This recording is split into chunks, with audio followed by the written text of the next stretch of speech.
Ja, ich bin absoluter Unimog-Freak.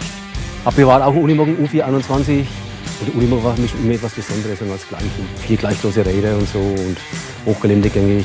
Hat mich schon immer interessiert.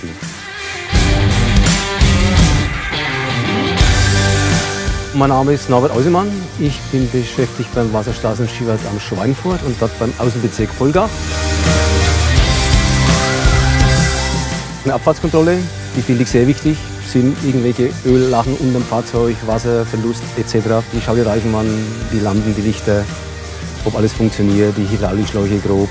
Und dann kann ich mich beruhigt ins Fahrzeug setzen.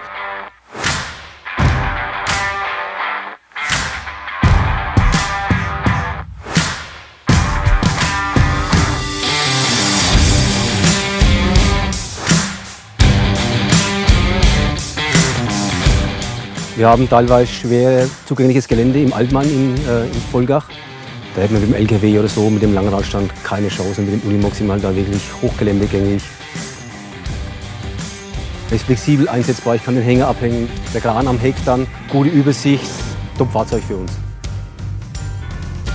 Also wir haben mit dem Unimog keinerlei Schwierigkeiten. Es sind die ersten Bremsbeläge, Bremsscheiben noch drauf. Eigentlich noch nie eine größere Reparatur gehabt, außer den normalen Wartungsarbeiten, Servicearbeiten. Dass die Bremsen so lange halten, das kommt natürlich auch auf die Fahrweise ein bisschen an. Ich versuche wirtschaftlich zu fahren, auch vom Spritverbrauch her, einen günstigen Drehzahlbereich zu fahren, damit man das Drehmoment am besten ausnutzen kann. Ne? Vorausschauend zu fahren, der hat eine gute Wirkung von der Motorbremse. Wenn ich da rechtzeitig runterschalte, die Motorbremse dementsprechend einsetze, also kann man da schon materialschonend fahren. Ne?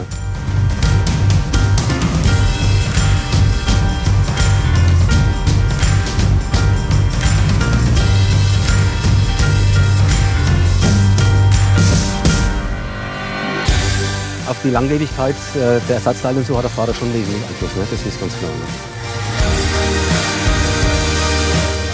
Ne? Und wenn es da mal was gibt, wir sind mit der Firma Herold sehr zufrieden. Vom Verkauf über Ersatzteile, über die Werkstatt, das funktioniert also super.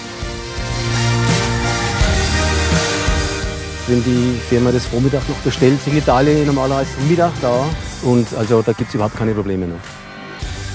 Der Mercedes-Benz-Service hat auf jeden Fall seinen Stein verdient hier. Unimog bedeutet für mich, wie der Name schon sagt, Unimog Universalmotorgerät. Übersetzt, das ist einfach, ja, der ist so vielseitig einsetzbar, da gibt es so viel Anbaugeräte dazu. Also es gibt nichts, was man mit dem Unimog nicht machen kann. Ne? Das ist, ja, da geht was, ne? Da macht es auch Spaß, ne? Das Fahren macht auch Spaß. Ne?